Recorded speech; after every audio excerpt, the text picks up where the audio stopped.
Good morning students. आज हम अपनी रिमझिम पाठ्य पुस्तक का पाठ नंबर 9 बंदर और गिलहरी के बारे में पढ़ेंगे। तो ये यहाँ पर आप गिलहरी देख रहे हैं और ये पेड़ पर कौन बैठा है? बंदर बैठा है। तो चलिए शुरू करते हैं। एक बंदर पेड़ पर बैठा था।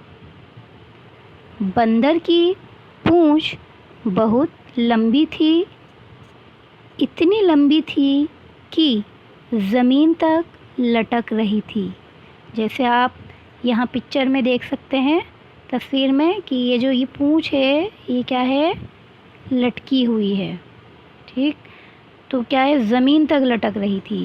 एक गिलहरी ज़मीन पर उछल कूद कर रही थी। मीन्स कि एक जो बंदर था वह पेड़ पे बैठा था और उसकी जो पूँछ थी वो बहुत लंबी थी और ज़मीन तक लटक रही थी। तो उस पे जो है गिलहरी क्या कर रही थी? ज़मीन पर उछल कूद कर रही थी, यानी कि खेल रही थी।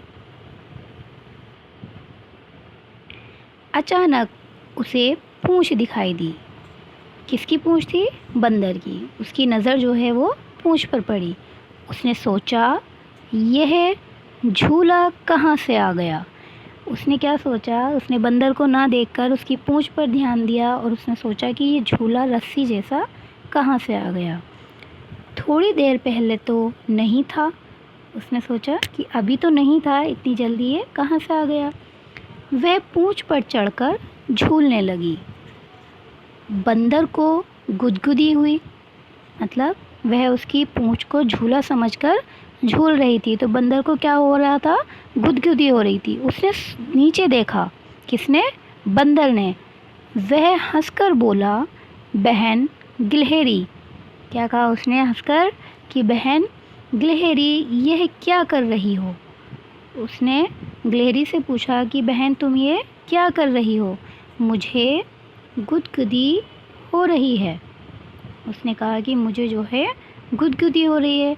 गिलहरी चौंकी, मतलब एकदम से चौंक गई। क्यों चौंक गई? कि मैं तो इसे झूला समझ रही थी, ऊपर से आवाज़ किसकी आई? बंदर भैया, ये तुम हो? तो उसने चौंक कर क्या कहा? अरे बंदर भैया तुम हो? मैं तो तुम्हारी पूँछ को झूला समझकर झूल रही थी। उसने क्या कहा गिलहरी ने? कि तुम हो, मैंने सोचा कि ये जो पूँछ है, तुम्हारी पूँछ जो है, इसको मैं झूला समझकर झूल रही थी। बड़ा मज़ा आ रहा था। और गिलहरी हंसती हुई पेड़ की डाली पर चढ़ गई। और ये हंसते हुए क्या हुआ? पेड़ की डाली पर जाकर चढ़ गई। तो बच्चों इसे जो है आप ध्यान से सुनेंगे।